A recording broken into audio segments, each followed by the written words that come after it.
Bonjour à tous, je suis Kevin Gall, ministère prophétique.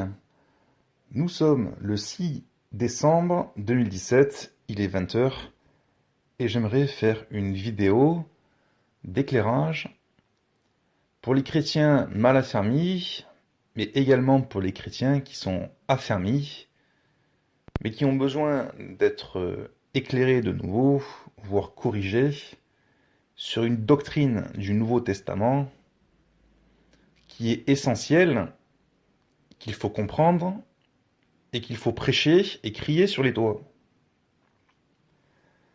Je vais vous donner un enseignement que j'ai déjà donné dans le passé à de multiples reprises à travers des vidéos précédentes. Un enseignement qui est selon la vision de Dieu, Père, Fils, Saint-Esprit, et donc la vision que doit adapter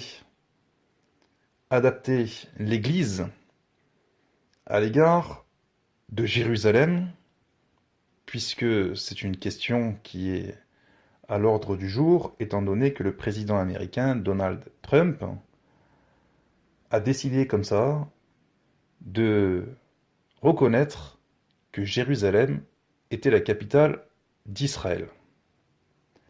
Donc, cette question est fondamentale. Pourquoi? Parce qu'il y a, on sait, différents points de vue, il y a différentes religions, on sait qu'il y a le judaïsme, le christianisme et l'islam. Trois religions, on va dire, monothéistes, qui considèrent Jérusalem comme étant une ville sacrée. Beaucoup de croyants, de toutes parts, vont à Jérusalem faire des pèlerinages, essayer de retracer un peu l'histoire, en tout cas avoir un œil sur les lieux qui sont cités dans la Bible, dans la Torah, dans le Nouveau Testament, et peut-être même dans le Coran. Et beaucoup vont là-bas en croyant que Jérusalem, à l'heure actuelle, c'est le lieu de la présence de Dieu, ou encore que Dieu est plus présent à Jérusalem à l'heure actuelle qu'ailleurs. Et beaucoup vont là-bas et se mettent à faire toutes sortes de coutumes et de traditions d'hommes. Ils font des cultes, ils ont des accoutrements, des attitudes qui n'ont rien à voir avec les révélations de Christ et du Nouveau Testament. Les chrétiens eux-mêmes, beaucoup de chrétiens eux-mêmes qui ont foi au Seigneur Jésus, qui ont lu et relu le Nouveau Testament, continuent régulièrement d'aller en Israël et à Jérusalem pour prier. Il y en a même qui mettent des kippas sur la tête pour prier sur le mur des lamentations alors qu'ils sont chrétiens. Ils font les choses d'une manière traditionnelle, si vous voulez, et cela prouve en vérité devant Dieu qu'ils n'ont toujours rien compris, et pire encore, qu'ils renient le Seigneur. Je vais faire cette vidéo pour alerter, comme à mon habitude, sur les dangers de faire les choses sans connaissance, parce qu'en général, quand on se trompe et qu'on fait les choses sans connaissance, on renie le Seigneur sans le savoir. Et il ne faut pas qu'il en soit ainsi, il faut absolument connaître qui est le diable, comment il travaille à l'heure actuelle, au temps de la Nouvelle Alliance. Le rôle du diable, c'est de perdre les hommes et même les chrétiens.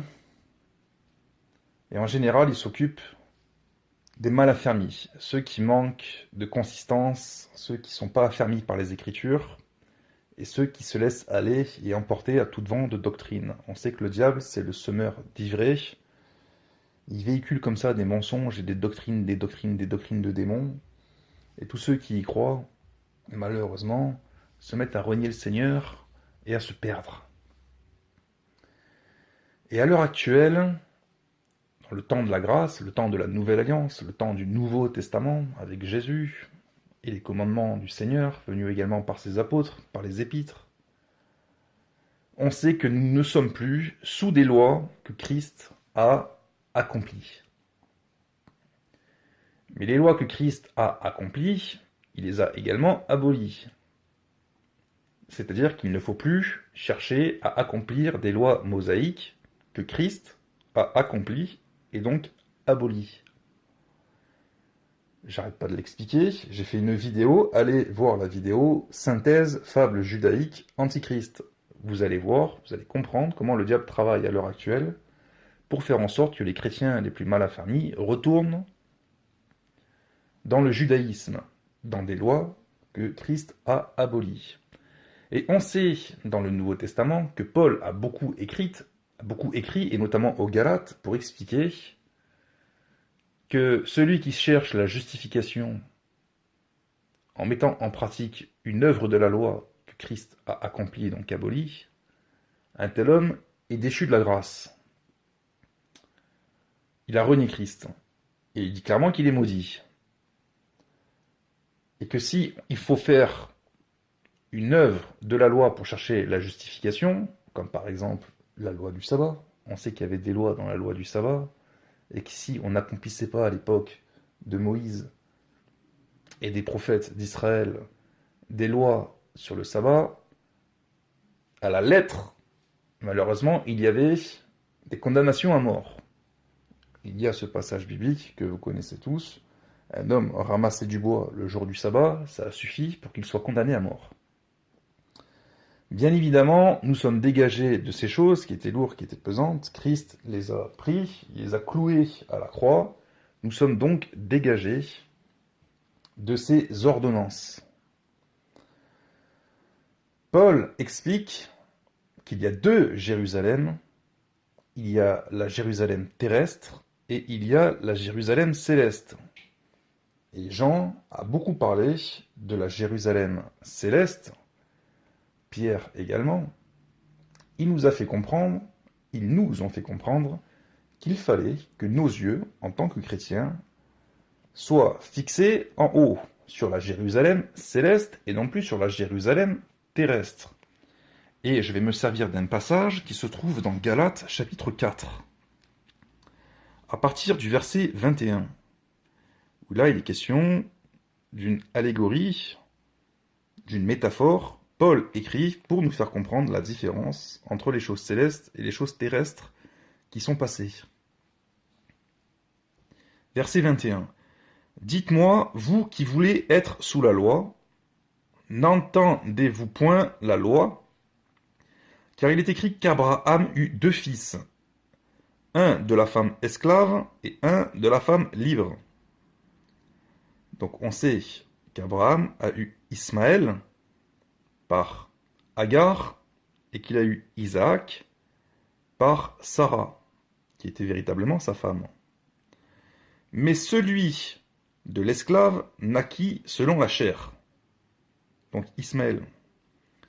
Et celui de la femme libre naquit en vertu de la promesse, Isaac. La promesse de Dieu, la promesse d'alliance de Dieu est allée avec Isaac. C'est Isaac qui était oint du Saint-Esprit, qui était prophète de Dieu. Et c'est par Isaac qu'est venu Jacob, et qu'est venue la nation d'Israël, le peuple juif porteur du Messie et du message divin, prophétique, et des commandements de Dieu.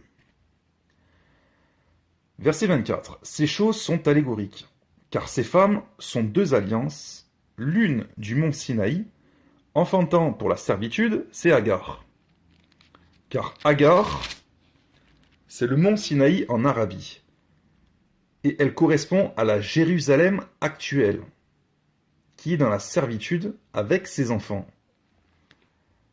C'est toujours la Jérusalem actuelle. Mais la Jérusalem d'en haut est libre. C'est notre mère. Car il est écrit « Réjouis-toi, stérile, toi qui n'enfantes point. Éclate et pousse des cris, toi qui n'as pas éprouvé les douleurs de l'enfantement. Car les enfants de la délaissée seront plus nombreux que les enfants de celles qui étaient mariées. Pour vous, frères, si vous êtes des chrétiens nés de nouveau et du Saint-Esprit, Si vous avez reçu Christ, Jésus, comme votre Sauveur et votre Seigneur, vous êtes devenus des enfants de Dieu. Vous êtes devenus également les frères, les descendants spirituels d'Abraham, d'Isaac, de Jacob, des prophètes et des apôtres.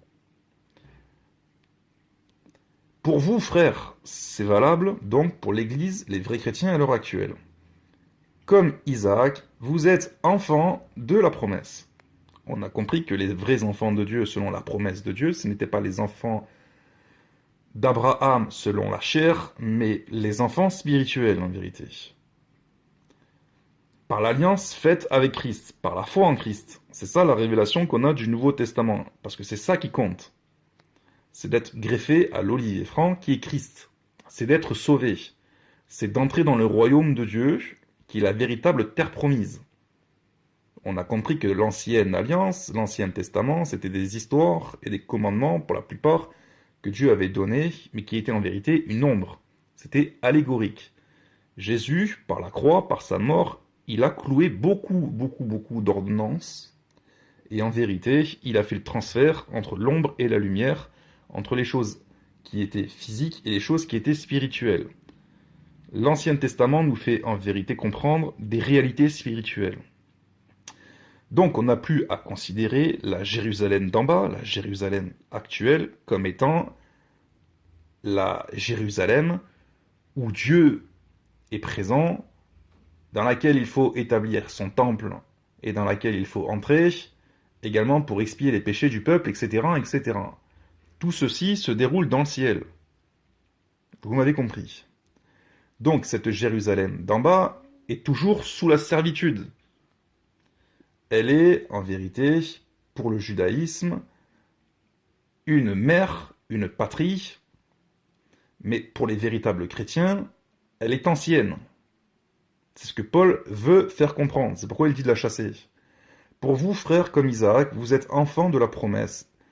Et de même qu'alors celui qui était né selon la chair persécutait celui qui était né selon l'esprit, on sait qu'Ismaël persécutait Isaac, et on sait également que Ésaü, bon, ça a été compliqué avec Jacob, bref. Ainsi en est-il encore maintenant. Mais que dit l'Écriture? Chasse l'esclave et son fils, car le fils de l'esclave n'héritera pas avec le fils de la femme libre.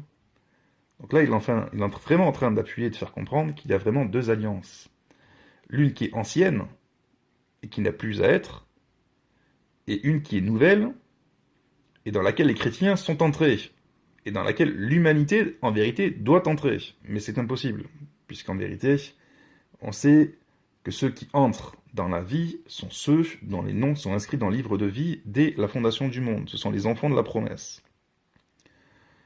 C'est pourquoi, frères, nous ne sommes pas enfants de l'esclave. Donc là, pour retransposer par rapport à ce qu'il a dit, l'esclave, dans l'histoire, c'est la Jérusalem actuelle. Autrement dit, c'est pourquoi, frères, nous ne sommes pas enfants de la Jérusalem d'en bas, mais de la femme libre, de la Jérusalem d'en haut. Il continue comme ça, chapitre 5, « C'est pour la liberté que Christ nous a affranchis, demeurez donc fermes et ne vous laissez pas mettre de nouveau sous le joug de la servitude. » Point.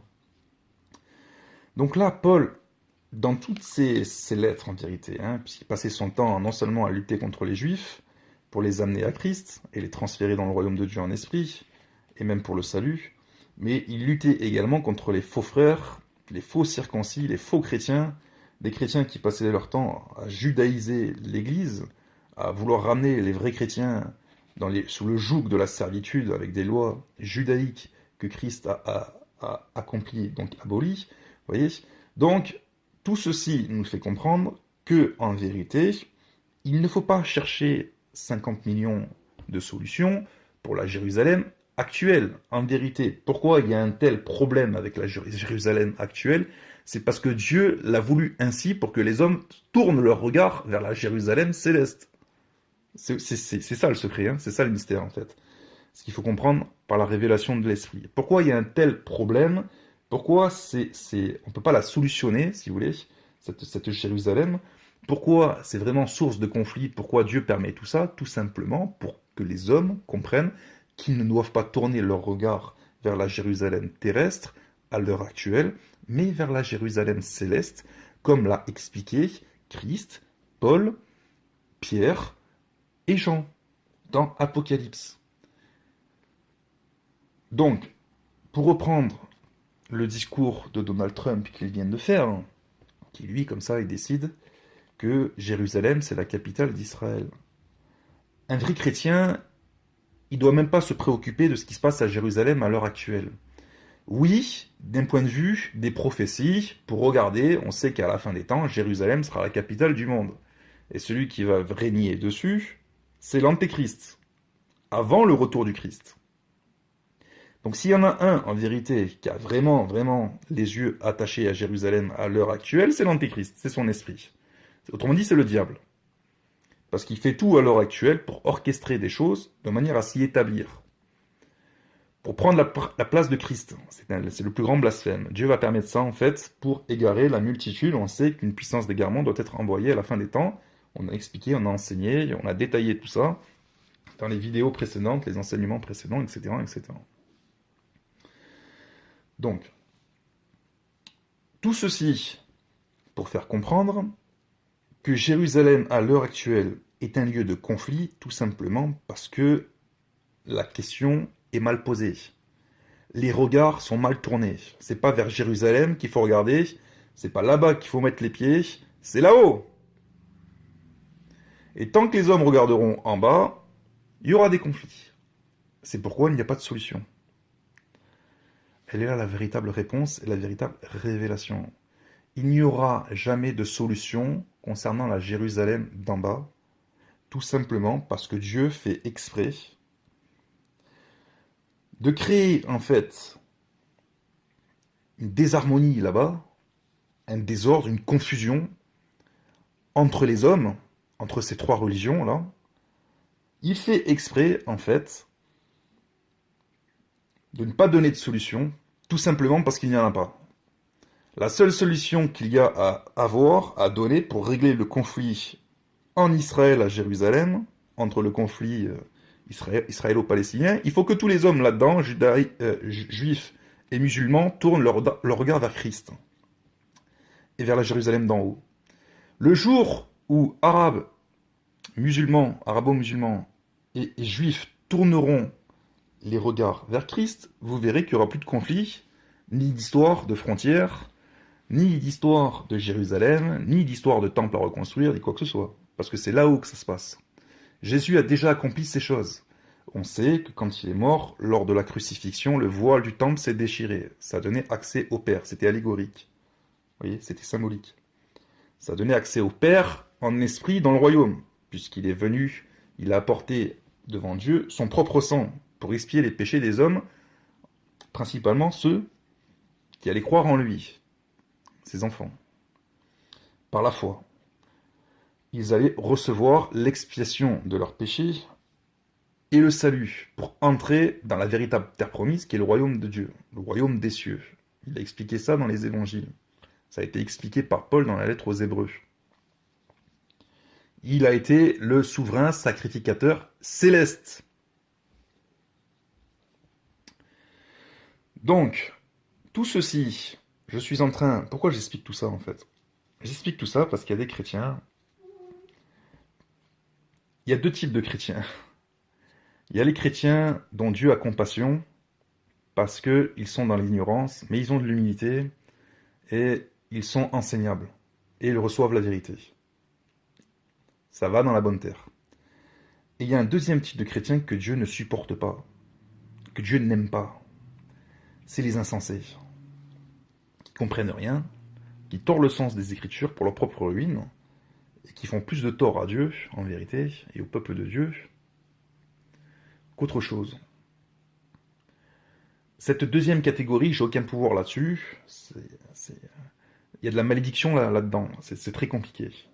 Mais pour la première catégorie, ceux qui ont des oreilles pour entendre, parce que c'est Dieu qui leur a donné ces choses, je vous dis, je vous commande, je vous exhorte, au nom du Seigneur, de ne pas suivre cet élan, ce faux christianisme judaïque, sioniste, qui pousserait à applaudir Donald Trump, qui déclare comme ça que Jérusalem est la capitale d'Israël. Puisque ce n'est pas le combat du Seigneur à l'heure actuelle, le véritable combat du Seigneur à l'heure actuelle, c'est de transférer les âmes dans la capitale qui est en haut, la Jérusalem céleste. Je vous signale ceci, c'est de la logique, c'est du bon sens, hein, on ne peut même pas appeler ça de la sagesse. Pour mettre les pieds un jour dans la Jérusalem terrestre, quand Christ va régner dans cette Jérusalem, sur son trône, pour pouvoir y mettre les pieds, il faut d'abord rentrer dans la Jérusalem céleste. Parce que je vous signale que les saints à l'heure actuelle, ils sont dans la présence de Dieu. Et quand Dieu va recréer des nouveaux cieux et une nouvelle terre, c'est la Jérusalem céleste qui va descendre avec Dieu le Père qui régnera avec Christ, son flambeau, et tous les saints seront avec lui et le serviront. Je dis ça parce que beaucoup passent leur temps à aller à Jérusalem, au lieu de passer leur temps à se sanctifier pour véritablement travailler à leur salut pour entrer dans la Jérusalem céleste. Pour entrer dans la Jérusalem terrestre avec Christ, il faut d'abord entrer dans le royaume de Dieu. Donc arrêtez de courir après le Jourdain, arrêtez de courir après le tombeau où Jésus n'y est plus, arrêtez d'aller là-bas et d'appeler ça la Terre Sainte, etc. Je suis sûr qu'il y en a même qui mettent des kippas, et ils le font d'ailleurs, hein, ils sont contents. Voire qui enlèvent leurs souliers, hein, comme l'ange a dit à Josué, enlève tes souliers, car la terre sur laquelle tu te poses est une terre sainte, etc. Donc je suis sûr qu'ils font pareil. Ils reviennent au symbolique. Bref. Tout ceci est irritant, et je ne voudrais pas que les chrétiens qui sont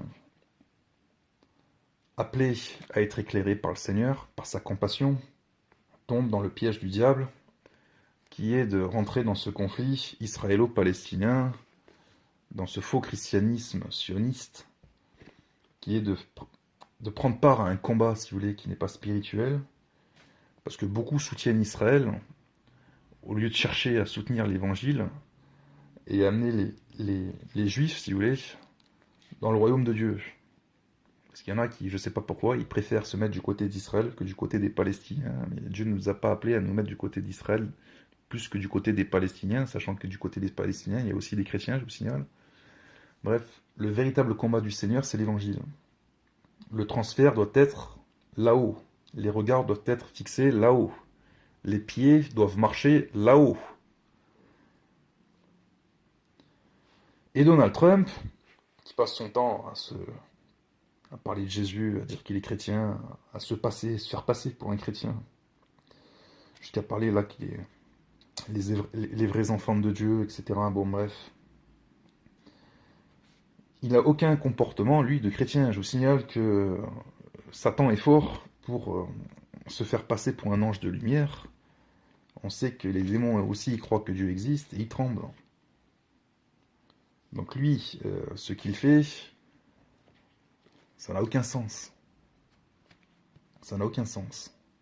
Que Jérusalem soit à l'heure actuelle la capitale d'Israël, ou la capitale de la Palestine, ou la capitale de la Jordanie, ou la capitale j'en sais rien, du monde entier, ça changera absolument rien à la condition spirituelle des hommes. Rien. Rien du tout. Au contraire, ça sera plus une pierre d'achoppement pour les Juifs, d'accord, qu'autre chose. Parce que les Juifs doivent regarder en haut. Mais si on leur fait comprendre que la capitale d'Israël, c'est Jérusalem, donc les Juifs vont regarder là-bas, ils vont refaire le temple là-bas, patati, bon, on sait que ça va se passer comme ça, c'est pas dans la volonté de Dieu, mais c'est comme ça que ça va se passer, quoi. Parce qu'on le sait, on a été avertis. Bref, Dieu conduit quand même les choses, mais nous, en tant que chrétiens, nous sommes avertis. Donc ne prenons pas part à une supercherie, à des manigances spirituelles démoniaques, mais au contraire, condamnons-les. Soyez bénis, au revoir.